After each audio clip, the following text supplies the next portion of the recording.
김학의 전 법무부 차관 불법 출국 금지 관련 의혹을 수사하고 있는 검찰이 이틀째 법무부 등에 대한 압수수색을 이어가고 있습니다. 이런 가운데 당시 대검찰청 반부패 강력부장이던 이성윤 서울중앙지검장이 관련 수사를 방해했다는 추가 폭로가 나오면서 논란이 더 커지고 있습니다. 취재기자 연결합니다. 박석영 기자. 네, 사회부입니다. 네, 검찰이 어제 동시다발 압수수색을 진행했는데요. 오늘도 계속 이어가고 있다고요? 네, 수원지방검찰청은 오늘 오전부터 법무부와 인천공항 출입국 외국인청 두 곳에 대한 압수수색을 다시 시작했습니다.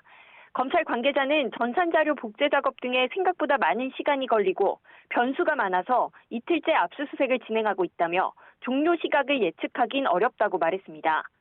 어제 수원지검은 오늘 압수수색이 진행 중인 두 곳을 포함해 대검찰청 정책기획과와 김학의 출국금지 요청서를 작성했던 이규원 검사가 파견 근무 중인 공정거래위원회 사무실, 자택 등을 전격 압수수색했습니다.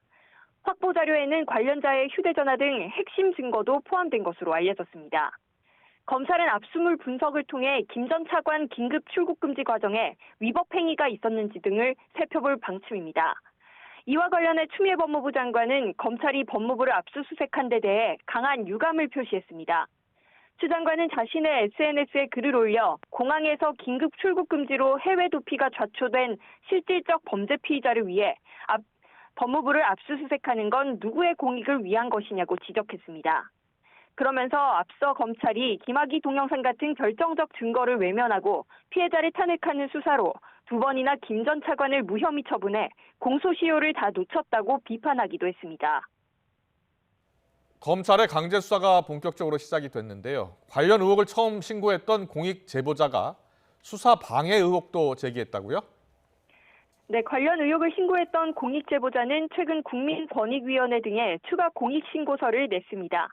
YTN이 입수한 14쪽짜리 공익 신고서를 보면 지난 2019년 수원지검 안양지청이 김 전 차관 불법 출국 금지 의혹을 수사했던 내용이 담겨 있습니다.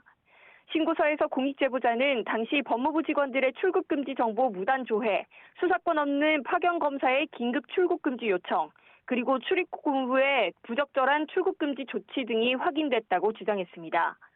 특히 수사 도중 법무부 검찰국과 대검 반부패 강력부 등이 여러 경로로 개입하며 추가 수사를 중단하라는 취지로 연락해 수사가 중단됐다고 폭로했습니다. 또 당시 수사 결과 보고에는 대검 반부패 강력부의 요구에 따라 야간에 급박한 상황에서 서류 작성 절차가 진행됐고 동부지검장에게 사후 보고가 돼 더 이상의 수사 진행 계획은 없다는 내용이 담겼다고 주장했습니다. 다만 공익 제보자는 당시 대검 내부 구체적 상황을 모르는 만큼 반부패 강력부 책임자였던 이성윤 서울중앙지검장 1명을 직권남용 권리행사방해 혐의로 추가로 신고한다고 밝혔습니다. 전방위 압수수색을 통해 본격 수사에 착수한 검찰은 공익 제보자의 추가 폭로와 보고서 사실 여부 등에 대해서도 수사를 이어갈 것으로 보입니다. 지금까지 사회부에서 YTN 박석영입니다.